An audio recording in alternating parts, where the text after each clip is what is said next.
యేసుప్రభు పేరిట మీ అందరికీ శుభోదయం, మీ అందరికీ శుభములు. సంతోషకరమైన ఆదివారం మీ అందరికీ. నేను భావిస్తున్నాను మీరు మీ యొక్క సంఘమునకు మీరు వెళ్ళి బలపరచబడ్డారని.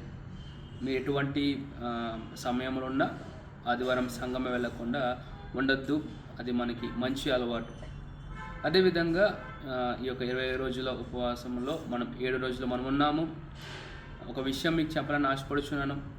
ఉపవాసం ఉంటూ మీరు ప్రార్థన చేయకుండా, వాక్యం చదవకుండా, భోజనం చేయకుండా ఉంటే దాన్ని డైటింగ్ అంటారు.